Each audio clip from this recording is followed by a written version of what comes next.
with the ports, and that one will be go to there. Okay, let's start. Okay, we take it out. That was one of the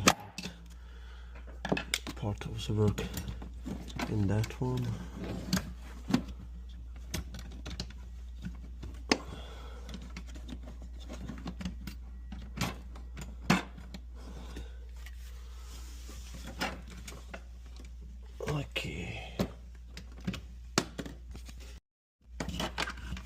Okay, we take it out.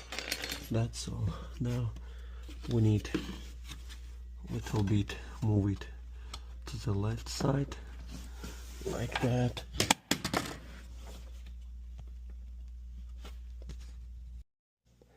And when you will take out that old one in here, how you see, like that one, it's only the different in here, and you need move it a little bit like that with screw or something, like you need move it from here, and you can turn it like that, and it will take it out.